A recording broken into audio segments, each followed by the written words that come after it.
Ba'zilar meni katta cho'lpon turib o'z ochisining keraksiz narsalarni terib turmush kechirishiga qarab turgan deyishidi. Yana ba'zilar meni necha milliard puli bor turibmi uning Namratlar mahallasida 20 yil qiynalib turmush kechirishiga parvo qilmagan deyishidi. Hatto ba'zilar meni bir qo'saq tuqqinni tashlab o'tgan rayimsiz tosh yurak deb tilashidi. Lekin u yig'lab turib menga qaytadan boshlaylik degan chaqda mikrofonni ching tutib turgan qo'lim titrab ketganligini, hatto nafaslarimning to'xtab qolganligini sizlar bilamsizlar. Chunki ba'zi yarini pul bilan saqayt qilib bo'lmaydi. Men Shanganning Tayxin kentidagi Namrat bir uyda tug'ilgan. Uyimizda 6 bola bor bo'lib, men 4-inchisi edim. Ota-onam sahar soat 4 bilan turib suv to'shib kelib umoch etadi. Mening badanim ojiz ham vijik bo'g'achqa cho'ng ocham Lyuguyfan ko'tarib yurib cho'ng qilgan. U o'qishdan to'xtab opamga yordamlashib yayma ochadi. Tomoq pulini tejab menga qarindosh ib beradi. Qahrdan sovuqlarda yalang oyoq 3 kilometr yo'l menib yirtilib ketgan somkamni yamab beradi. U chaqda u doim menga "Ukam, sen kelgusida cho'ng cho'lpon bo'lib bizga cho'ng uy ib bergin" deydi.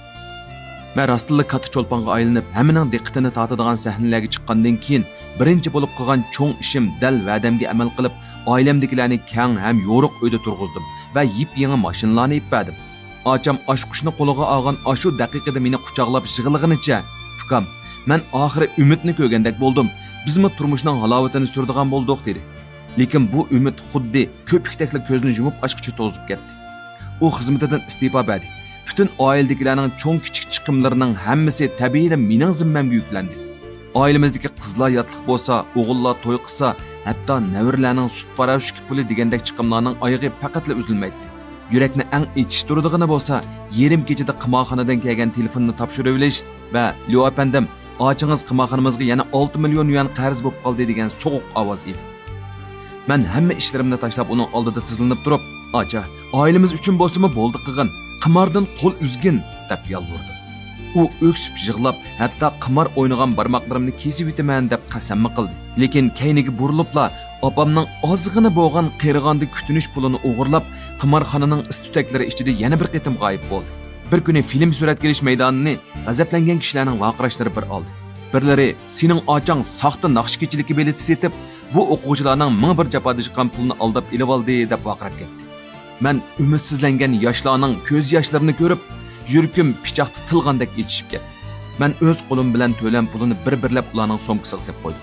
Bu mening bu sohaga kirgandan buyon tunji qitim taratqular oldida bosh egib kechirim so'rashim edi. Biroq cho'ng ocham bo'lsa, ekranga chiqmaydigan bulongda masxirlik kulib, "Shuncha ko'p pul topgan turib, bunchalik pul to'lab qo'ysang nima bo'ladi?" dedi. Muxbirlar xuddi qon hidini purab qolgan lahangdek menga yo'pirilib keldi va mikrofonni yuzimga tekkizib turib mendan "Siz Jangmijanga va mushu sohadagi nurg'ullarga yordam qo'lingizni sundingiz-yu, lekin nimishqa o'z ochingizga mushunchalik rayimsizlik qilasiz" deb so'rashdi.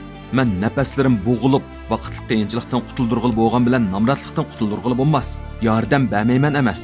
Lekin cheklimisiz mayliga qo'yib etish, yuragiga pichoq solganlik bilan o'xshash degan gapni deyadi. Lekin ikkinchi kuni Shangang taratqullarining bosh betini rayimsiz katta cho'lpon o'z ochisini tashlavatdi degan xabar bir oldi. U kamera oldida "Liu Dehua o'ldi. Mening undaq inim yo'q" deb yig'lab turadi.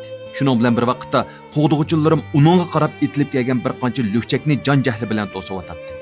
U qimarxonadagi qarz egillarining odamlari edi. Bir necha yil ilgari o'tkazgan Xongguan sarayi naqshkechiligida chiroq nuri tomoshabinlarga tushgan shu daqiqada yuraklarim tuyuqsiz so'qishdan to'xtab qoldi. Bir bo'londa qisilib turgan oq chochliq ayol dal men 20 yildan buyon ko'rishib boqmagan cho'ng ocham edi. U qo'lida eng arzon biletni siqimdab turadi. Putidagi chami ajrab ketgan oyog'ini lenta bilan yugib olgan edi. 17 yosh degan naqshini aytishimga u tuyuqsiz butun kuchi bilan vaqirab, "Ukam, men keldim. Seni" deb butun maydon jimjitlikka cho'mdi. Uning o'ltirishib ketgan ko'zlariga qarab, 15 yoshga kirgan shu yili meni qo'g'dash uchun qiziq suvni to'sib qolganda qilib qolgan totuq esimga keldi. Kechilik oxirlashgandan keyin u titrab turgan qo'llari bilan kiyimimni tortib, "Ukam, qaytadan boshlasak bo'lamdi" deb so'radi. Chiroq nuri birdilla bizga tushdi. Men bo'sh ovozda "Bo'ladi" dedim. Lekin kaynimga burilishimg'ila vositchimning unlik ovozda "U qimarxonaga yana 3 million yuan qarz bo'lib qopti" degan ovoz anglandi. Men ana shu chaqda ba'zi muhabbatni faqat orliq saqlaganda saqlab qolg'ili bo'ladiganligini his qildim. Men hozir 64 yoshga kirdim. Sahnaning o'ttirsida turib armonga tushliq darminimning qammayotganligini his qildim.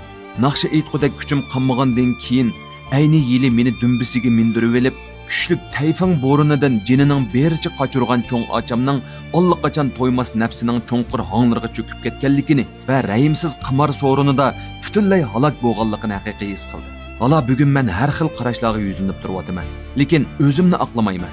Mening faqat yuragimni tutib turib, ekran oldida sizga va yoki menga o'xshash qarindoshlik mehri tarafidan yuragi puchilnayotgan ashu kishilarga qarindoshlik mehri u ba'zida bizning eng mustahkam savutimiz bo'lib, hayotlikning bo'ron chapqinlaridan bizni qo'g'daydi ekan.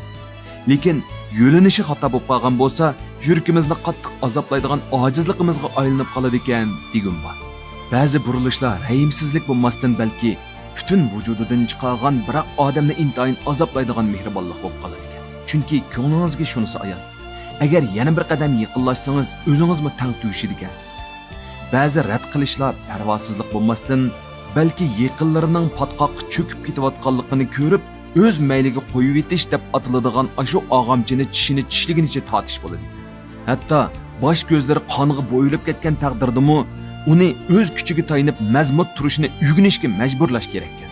Xuddi Hiliqi Naqshining yurakni ezadigan ashu misralarda so'ralgandek. Odam qanchalik qaysar bo'lganda eng yaqin kishilarimizga chidab turib, mushunchalik bo'lsin deyishga jur'at qila oladi.